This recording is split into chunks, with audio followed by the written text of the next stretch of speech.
Shalom, shalom, excellents frères et sœurs en Christ, vous qui nous suivez partout sur cette planète, nous rendons grâce à Dieu pour votre vie et pour votre fidélité à ce programme de Prions ensemble.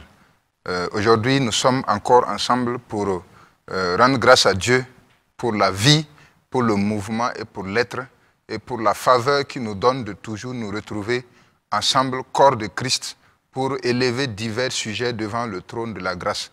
Je voudrais en particulier dire merci au Seigneur pour le choix fait sur ma personne en ce moment précis pour conduire ce temps-là par la direction du Saint-Esprit. Rendre grâce à Dieu ensuite pour mes parents spirituels, le révérend docteur Mamadou Philippe Karambiri et notre excellente maman, la maman Hortense Karambiri, pour la confiance, l'honneur et le privilège qu'ils nous font toujours vraiment de nous faire passer à ce temps-là pour pouvoir nous entretenir avec le peuple de Dieu. Que le Seigneur continue à leur faire du bien et à étendre leurs limites au nom de Jésus. Alors, ce jour, nous avons le privilège encore d'élever des sujets en faveur du Burkina Faso devant le trône de la grâce. Où que tu sois, même si tu n'es pas du Burkina, associe-toi à nous afin que nous puissions élever cette nation qui est chère aux yeux de Dieu devant le trône de la grâce. Et je suis sûr que comme c'est une semence que tu fais, toi aussi tu récolteras pour ta nation et pour ta vie personnelle au nom de Jésus. Nous sommes dans l'année de l'expansion, notre décennie de l'expansion gracieuse. Et cette année 2024, vous le savez tous, c'est notre année de conquête victorieuse par l'intercession stratégique. Et ce thème ne s'adresse pas seulement à des hommes, il ne s'adresse pas au corps de Christ seulement, mais il s'adresse aussi aux nations, il s'adresse à ce pays, le Burkina Faso. C'est pourquoi le thème que nous donnons à ce temps-là, c'est Burkina Faso, entre dans ta conquête victorieuse par ton intercession stratégique. Le Burkina Faso n'est pas un reste de ce thème qui a été donné. Ce thème qui a été donné, il concerne aussi donc cette nation-là dans toute sa globalité. C'est pourquoi, alors que nous sommes dans cette année, nous nous souvenons encore que le 2 octobre 2022, lorsqu'il y a eu ce que vous tous vous savez au Burkina Faso ici, notre père spirituel, le révérend docteur Mamadou Philippe Karambiri, en tant qu'ancien qui est dans le conseil secret de Dieu, a donné 8 conseils, 8 paroles prophétiques qu'il a dites sur le Burkina Faso. Et le premier qui nous intéresse, le seul qui nous intéresse aujourd'hui, il a dit que Dieu était en train de mettre fin à 40 ans de violence, 40 ans de troubles, de confusion au Burkina Faso. Dieu était en train de mettre fin à un système, était en train de mettre fin à un régime de troubles, et c'était un nouveau vent qui était annoncé à partir de 2 octobre 2023. C'est public, hein? Si vous voulez, vous qui nous suivez, si vous vous en doutez, tapez sur YouTube conseil d'un ancien docteur Mamadou Philippe Karambiri, vous allez voir ça. Donc ce n'est rien de caché, ce n'est pas quelque chose qu'il a dit entre 4 murs, c'était publiquement qu'il a adressé ces paroles-là à tout le peuple burkinabé. C'est pourquoi il a déclaré que 2 octobre 2023, c'est le début d'une nouvelle ère, une ère de libération, une ère de délivrance, une ère de liberté, une ère de restauration et de conquête victorieuse pour le Burkina Faso. 2 octobre 1983, 2 octobre 2023, c'était 40 ans vraiment c'était 40 ans de soubresaut pour le Burkina Faso. Mais à compter de 2 octobre 2023 là, c'est un chiffre important. Dieu est en train de tourner une page pour le Burkina Faso. Et donc, nous ne voulons pas oublier cette parole prophétique que Dieu a donnée au Burkina Faso. Alors, nous lisons dans Josué 21, verset 45, pour notre premier sujet. Notre premier sujet, Josué 21, verset 45. Il dit de toutes les bonnes paroles que l'Éternel avait dites à la maison d'Israël, de toutes les bonnes paroles que l'Éternel a dites au Burkina Faso, aucune ne resta sans effet. Toutes s'accomplirent. Ah, les bonnes paroles. Cette parole-là, c'est une bonne parole. C'est une parole prophétique.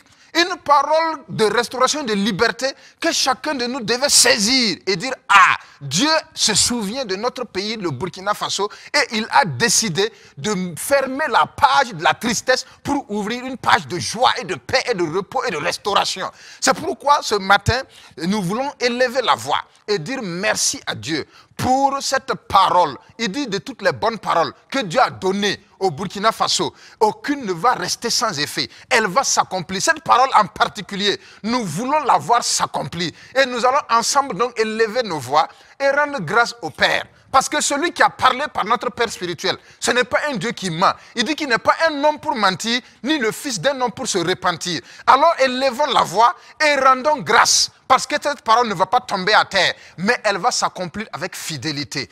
Rendons grâce ce matin. Excellent Père de grâce, nous voulons dire merci simplement. Parce qu'il t'a plu de jeter un regard favorable sur le Burkina Faso en donnant une parole prophétique, en donnant une parole de restauration, en donnant une parole de délivrance, une parole d'espérance par la voix de ton serviteur, celui qui est dans le conseil secret de Dieu. Il est sorti avec son signe d'autorité et il a parlé directement et publiquement qu'à partir du 2 octobre 2023, là, nous étions à la date du 2 octobre 2022 et tu lui as donné d'annoncer d'avance que 40 ans accomplis après le 2 octobre 1983, c'était le temps d'un nouveau vent, une ère de libération, une ère de délivrance, une ère de restauration, une ère où la lumière de Christ va commencer à poindre et à se lever sur le Burkina Faso. Ce matin, Seigneur, nous nous accordons pour te rendre grâce et dire que cette parole-là, nous croyons fermement qu'elle ne va pas, elle n'est pas tombée à terre, elle ne va pas rester sans effet et qu'elle va s'accomplir. Si tu l'as fait pour la maison d'Israël, tu peux le faire pour le Burkina Faso. Et nous savons que comme c'est sorti de toi, tu vas l'accomplir. Et nous te rendons d'avance grâce au nom de Jésus. Amen. Amen. Frères et sœurs, quand Dieu donne une parole, il ne faut pas aller se coucher puis dormir et puis dire comme c'est Dieu qui a parlé, ça va s'accomplir. Non. C'est pourquoi nous avons dit année de conquête victorieuse par ton intercession stratégique. Il faut qu'il y ait de l'intercession qui accompagne la parole. Lisons un passage. 2 Pierre 1, verset 19. 2 Pierre 1, verset 19. Regardez. Et nous tenons pour d'autant plus certaine la parole prophétique à laquelle vous faites bien de prêter attention comme à une lampe qui brille dans un lieu obscur jusqu'à ce que le jour vienne apparaître et que l'étoile du matin se lève dans vos cœurs. Vous voyez? Donc on dit que la parole prophétique là, il faut que nous en ayons la certitude. La certitude que c'est une parole qui ne ment pas. La certitude que c'est une parole qui court vers son accomplissement. Et il dit, la parole déclare que dès que nous prêtons attention à cette parole, que nous faisons attention à cette parole, en priant pour l'accomplissement de cette parole, il compare cela au fait que c'est une lumière qui brille dans un lieu obscur. La lumière là va briller, briller, briller jusqu'au jour où, vraiment, jusqu'au moment où le jour vienne à se lever et que l'étoile du matin finisse par se lever dans nos cœurs. Donc, ce matin, nous allons encore rendre grâce à Dieu et dire merci parce que nous savons que cette parole prophétique, elle a besoin d'être rappelée constamment à la mémoire de Dieu. Elle a besoin d'être constamment rappelée à Dieu. Elle a besoin d'être constamment lue. Il a dit à Habakkuk que cette parole, cette prophétie-là, grave-la quelque part. Ne l'oublie pas. Ne la mets pas en oubli. Il ne faut pas passer immédiatement à autre chose. Ne cherche pas d'autres paroles. Si tu mets cette prophétie-là quelque part et que tu la lis couramment, tu vas voir qu'elle marche vers son terme, elle va s'accomplir certainement. C'est pourquoi nous allons ce matin élever encore nos voix. Nous voulons que tous les Burkinabés s'approprient cette parole-là. Nous ne savons pas comment le Saint-Esprit va faire, mais nous voulons que cette prophétie atteigne le cœur de chaque Burkinabé. Que le temps où nous sommes, c'est la fin de la violence et c'est le début de la libération. C'est l'ère de la liberté et que chacun de nous puisse humer cette liberté-là. Élevons la voix et demandons au Seigneur. Nous, comme chacun de nous doit prêter attention, il faut qu'on sache que cette prophétie existe, que cette parole a été sortie, mais des gens n'ont même pas entendu. Que en ce temps-là, il y a une parole qui est sortie pour le Burkina Faso que chacun de nous doit saisir. Élevons la voix et demandons au Seigneur que lui-même fasse en sorte que tous les Burkinabés puissent entendre cette parole, puissent saisir cette parole prophétique afin de pouvoir y prêter attention et afin aussi de donner l'occasion à la lumière de briller jusqu'à ce que l'obscurité s'éloigne. Au nom de Jésus, prions ce matin. Oh, excellent Père de grâce, ce matin nous te bénissons et nous te disons merci parce que tu as dit que la parole prophétique est tellement certaine. Mais si nous n'y prêtons pas attention, elle va passer inaperçue. Si nous n'y prêtons pas attention, elle ne va pas s'accomplir. C'est pourquoi ce matin-là, nous nous accordons et nous demandons à ce que toi-même, tu ventiles cette parole. Tu ventiles cette parole aux oreilles de tous les Burkinabés. Tu ventiles cette parole. Nous ne savons pas comment tu vas le faire. Mais nous savons à coup sûr que tu as la capacité de faire en sorte que tous ceux qui sont là et qui ont un cœur attaché à la patrie du Burkina Faso, oui, tu as la capacité de mettre cette parole à leurs oreilles, de semer cette parole dans leur cœur, afin que tous sachent que Dieu aime le Burkina Faso, qu'il a donné une parole prophétique pour le Burkina Faso, que nous ne devons pas mettre en oubli, que nous devons tenir pour certaine, et que cette parole-là est comme une lampe qui brille dans un lieu obscur. S'il y a l'obscurité sur le Burkina Faso, et que nous décidons de nous attacher, de reprendre cette parole-là jour et nuit, de que chacun de nous garde ça dans son cœur, et que nous la rappelons constamment à Dieu, à sa mémoire, nous savons certainement que la lumière va finir par jaillir, la lumière va finir par se lever, le jour va finir par paraître. C'est pourquoi, papa, ce matin, nous te rendons grâce et nous te disons merci parce que tu vas ventiler cette parole à la mémoire de tous les Burkinabés. Au nom de Jésus. Amen. Oui, c'est une parole d'espérance. Quand Dieu parle, Dieu s'attend à ce qu'il y ait exaucement. Quand Dieu parle, il s'attend à ce qu'il y ait des gens qui se mettent à genoux. Il y a des gens qui lui rappellent cette parole-là à sa mémoire. Dans Ésaïe 23, verset 46, il est dit là-bas, il dit, réveille, réveille ma mémoire. Plaidons ensemble. Parle toi-même pour te justifier. Cette parole-là n'est pas une parole légère. Frères et sœurs, je vous en supplie. Ce n'est pas une parole légère. Notre Père spirituel ne parle pas en vain. Ce n'est pas, il n'est pas venu parler pour se faire plaisir. Non, il ne peut pas mentir sur Dieu. Si Dieu ne lui a pas parlé, il ne peut pas venir dire que Dieu est en train de mettre fin à un régime de 40 ans de souffrance, 40 ans de soubresaut, 40 ans de violence pour passer à une nouvelle ère. Donc, nous devons saisir cette parole-là comme étant une chose certaine, une parole certaine qui va certainement s'accomplir. Et donc, Dieu a besoin que par notre intercession stratégique, nous puissions entrer dans notre conquête. Cette année-là, c'est ça notre portion. Et nous lisons encore un passage dans Daniel. Daniel 9, versets 1 et 2. Il est dit là-bas, la première année de Darius, fils d'Assuérus, de la race des Mèdes, lesquels étaient devenus rois du royaume des Chaldéens. Verset 2. La première année de son règne, moi, Daniel, je vis par les livres qu'il devait s'écouler 70 ans pour les ruines de Jérusalem, d'après le nombre des années dont l'Éternel avait parlé à Jérémie le prophète. Voyez? Donc, Dieu avait parlé aussi par un homme qu'on appelle Jérémie, le prophète. Il dit, il y aura 70 années de ruines, 70 années de souffrance, 70 années vraiment pour Jérusalem. 70 années de violence, de confusion. Mais au terme de 70 années, lui, il allait faire quelque chose. C'est un homme qui avait parlé. C'est Jérémie qui avait parlé. C'est un prophète qui avait parlé.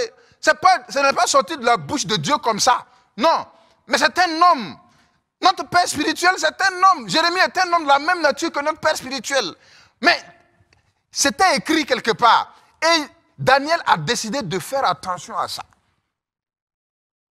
Il a décidé de rappeler à la mémoire de Dieu ce qu'il a dit par la bouche de son serviteur. Et nous aussi, nous devons rappeler à la mémoire de Dieu ce qu'il a dit par la bouche de notre Père spirituel. C'est pourquoi ce matin, nous allons encore nous accorder. Nous voulons des gens, que nuit et jour, il y ait des gens dans ce pays-là ou ailleurs qui fléchissent genoux et qui rappellent à la mémoire de Dieu cette prophétie-là. Par l'intercession stratégique, ainsi, nous allons arriver à faire fléchir le cœur de Dieu et l'amener à agir pour accomplir sa prophétie. Ce matin, élevons nos voix et prions pour que Dieu suscite des gens qui vont se mettre à genoux, qui vont sonder et puis dire, ah, Dieu avait parlé par la bouche de mon père spirituel. Il a dit que 40 ans après, il allait faire souffler un nouveau vent sur le Burkina Faso. Eh papa, voilà la parole, nous te la rappelons à ta mémoire. Fais quelque chose afin que le Burkina Faso vive à nouveau sa liberté. Élevons la voix et prions pour que Dieu suscite des intercesseurs de cette qualité-là qui vont rappeler à la mémoire de Dieu sa parole prophétique qu'il a dite par la bouche de son serviteur, notre Père spirituel, Mamadou Philippe Karambiri, au nom de Jésus. Oh papa, oh, nous prions beaucoup, c'est vrai. Nous intercédons beaucoup, c'est vrai. Mais est-ce que nous rappelons les bonnes paroles à ta mémoire? Est-ce que nous rappelons à ta mémoire les choses que tu as déjà dites sur le Burkina Faso? Daniel, au temps de Daniel, beaucoup de gens priaient. Beaucoup de gens intercédaient. Mais peut-être que beaucoup n'avaient pas vu la parole prophétique que Jérémie avait prononcée en disant que c'est au terme de 70 ans que Dieu va agir.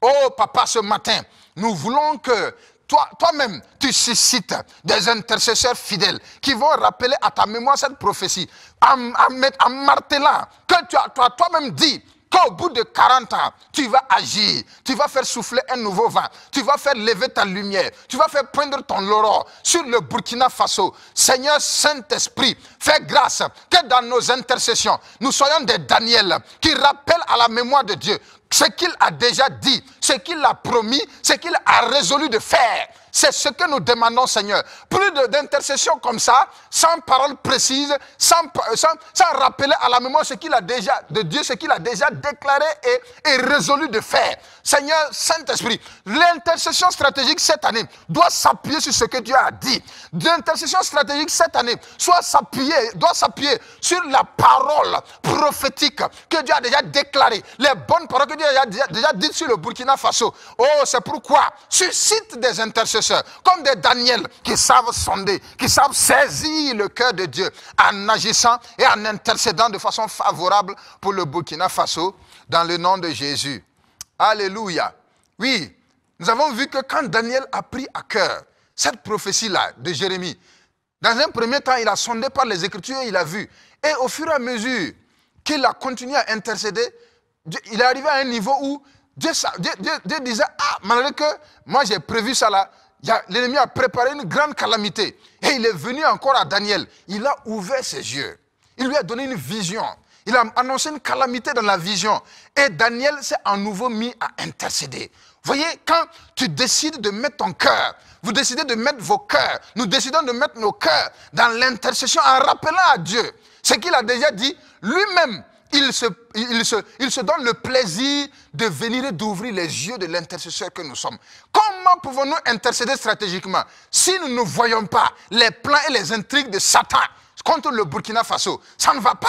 C'est pourquoi nous allons prier pour tous les intercesseurs qui vont s'engager dans cette voie-là. Que comme il l'a fait pour Daniel, que le Seigneur ouvre les yeux de tous les intercesseurs. Tous ceux qui se mettent à genoux, nuit et jour, pour le Burkina Faso, en rappelant à sa mémoire que Dieu lui-même ouvre leurs yeux, qu'il ne leur cache rien de tout ce que Satan et ses ennemis programment. Satan et ses agents programment contre le Burkina Faso et qu'il leur donne de pouvoir mener l'intercession stratégique appropriée pour déjouer les plans de Satan, comme il en a été ainsi pour Daniel au terme de 21 jours d'intercession. Une constance. Il n'a pas bougé de son lieu, de la présence de Dieu. Élevons la voix et prions dans ce sens que le Seigneur ouvre les yeux de ses intercesseurs afin qu'ils puissent voir toutes les intrigues de Satan contre le pays, parce qu'ils ont un cœur qui est attaché, un cœur qui bat pour le pays, au nom de Jésus. Rekato Shakata, Père, nous ce matin, nous te prions encore de faire grâce à tous les intercesseurs, parce que nous voulons prier, rappeler les choses non seulement à ta mémoire,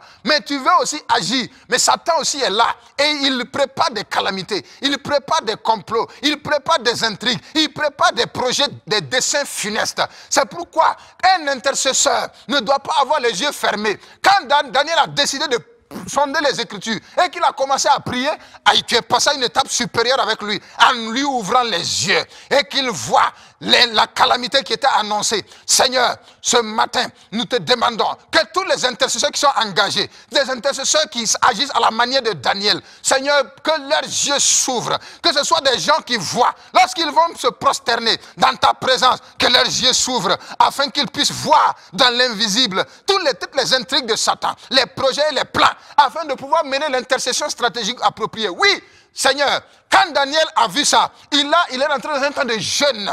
Il dit qu'il ne mangeait aucun mets délicat. 21 jours durant, il priait, il ne voyait rien, mais il est resté devant la face de Dieu. Il est resté dans la présence de Dieu. Il n'a pas bougé, il est resté là-bas. Il n'a pas fait une intercession inachevée, comme Abraham a fait. Non, mais il est resté jusqu'à ce qu'il ait l'assurance que le Père a exaucé. Excellent Père de grâce, nous voulons ainsi que tu fasse grâce à tous les intercesseurs du Burkina Faso. Il y en a, mais nous voulons que tu augmentes le niveau, tu augmentes la révélation, tu augmentes la vision. Touche, Seigneur Saint-Esprit, et une touche spéciale sur tous ces intercesseurs-là qui prient jour et nuit et qui s'appuient sur la parole, qui s'appuient sur la prophétie, qui s'appuient sur les bonnes paroles que tu as prononcées sur le Burkina Faso. Ouvre leurs yeux, que la vision soit claire sur ce que Satan et ses démons préparent contre le Burkina Faso. Leurs agents préparent contre le Burkina Faso, car nous ne voulons pas intercéder aveuglement. L'intercession stratégique, cette année, voici comment ça doit se mener. Oh Seigneur, nous te rendons grâce et nous te bénissons dans le nom de Jésus. Alléluia. Oui, frères et sœurs, vous voyez, donc dans l'intercession, il y a des gens qui sont mis à part, qui ont le cœur à l'intercession, qui ont le cœur pour amener le pays dans ce que Dieu a programmé pour lui. Et c'est ce que nous demandons, que partout, il y ait des gens qui s'agenouillent, des gens qui sont mis à part. Il y a beaucoup d'intercesseurs, mais Dieu a, j'allais dire, une crème d'intercesseurs qu'il hisse et à qui il donne la parole, à qui il donne des visions, à qui il donne la direction et qui conduisent les autres. C'est ce que nous demandons pour le Burkina Faso au nom de Jésus. Nous allons aller encore pour prier pour un autre point. Nous avons vu que Ninive aussi était une ville qui était menacée. Elle traversait un temps de confusion, de ténèbres. Le péché était monté à un point où le cœur de Dieu était affligé. Et il a envoyé un homme appelé Jonas pour annoncer la calamité à cette ville-là. Et dès lors que Jonas est arrivé, Jonas a crié à la ville. Il dit encore 40 jours et Ninive sera détruite. Et il est dit dans Jonas 3, verset 5, que dès lors que les gens ont entendu cette parole, Jonas 3, verset 5, dès lors que les gens ont entendu cette parole-là, tout le monde a décidé. Il priait un jeune et il se revêtit de sacs depuis le plus grand jusqu'au plus petit. Oui, je crois dans le passage précédent, il est dit là-bas, Jonas 3, verset 5, ou c'est verset 4, il est dit que tous crurent à Dieu. Ils ont tous décidé de croire à la parole et ils sont rentrés dans un temps vraiment où ils ont décidé de publier un jeûne comme nous venons de le voir. C'est pour vous dire, si vous lisez dans Jonas 3, là, vous allez voir ça. Et pour vous dire qu'il n'y a pas d'intercession stratégique sans que tous ne se tournent vers Dieu. Sans que tous ne décident de croire à la parole. C'est pourquoi ce matin-là, sur la base de ce passage-là de Jonas 3, les premiers versets, nous allons prier et demander à Dieu de faire en sorte que le cœur de tous les Burkinabés se tourne vers Dieu. Cette année-là, nous ne voulons pas que le cœur d'un seul Burkinabé soit partagé entre Dieu et quelqu'un d'autre. Non, mais que le cœur de tous les Burkinabés soit attaché à Dieu. Quand Dieu va voir ça, nous allons rentrer dans le début de la conquête victorieuse. Élevons la voix et prions. Oh Seigneur, ce matin, nous prions encore pour tout le Burkinabé. Nous voulons entrer dans notre conquête victorieuse, c'est vrai, mais nous ne pouvons pas le faire tant que nous continuons à disputer vraiment le trône de nos cœurs, à disputer le règne dans cette nation avec d'autres dieux. Non, nous voulons te laisser la latitude. Nous voulons te laisser le règne. Nous voulons te laisser la majesté. Nous voulons te confier vraiment toute la destinée de cette nation. Et tu as besoin que le cœur de tous les Burkinabés se tourne vers toi. C'est pourquoi, papa, de la même manière que la ville de Ninive l'a fait, les hommes et les femmes, même les animaux, les arbres, tous se sont associés. Toute la création s'est associée pour dire, oh, nous reconnaissons devant Dieu que nous avons péché. Et tu as fait grâce à cette ville-là. Qu'il en soit ainsi, que le cœur de tous les Burkinabés, en cette année de conquête victorieuse, l'intercession stratégique n'est pas forcément que tout le monde se mette à genoux, mais tous doivent tourner leur cœur à Dieu, ne s'attendre qu'à Dieu seul, et à Dieu seul. Et nous allons voir que ta gloire va commencer à se manifester dans le nom de Christ Jésus. Amen. Oui, nous allons voir que lorsque Jonas a annoncé cette parole-là, mais le roi de Ninive même s'est mis dedans. Lui-même, il a décidé d'engager tout le peuple. C'est lui qui a donné le ton, en engageant tout le peuple là dans l'intercession. C'est pourquoi, pour terminer, nous allons prier. Nous avons un chef d'État. Nous voulons que le chef d'État lui-même ait des actions qui soient concordantes avec la volonté de Dieu pour la conquête victorieuse cette année-là. Prions que le chef de notre État au Burkina Faso se mette devant et qu'il agisse de manière à accomplir les desseins de Dieu au nom de Jésus. Seigneur, nous te prions. Comme le roi de Ninive ne s'est pas mis en reste, nous voulons aussi que notre chef d'État, notre président, aussi donne la main d'association, donne le temps afin que, Seigneur, la conquête stratégique, la conquête victorieuse dans laquelle tu veux que nous marchions, puisse, elle, être imprimée par le temps que lui va donner. Lui va donner à tout le peuple. Qu'il marche aussi de manière à exécuter tes desseins. Dans le nom de Christ Jésus, nous avons prié. Amen. Amen. Nous avons terminé. Que la grâce du Seigneur soit avec vous. Que sa paix demeure sur vous. Au nom de Christ Jésus. À la prochaine. Amen.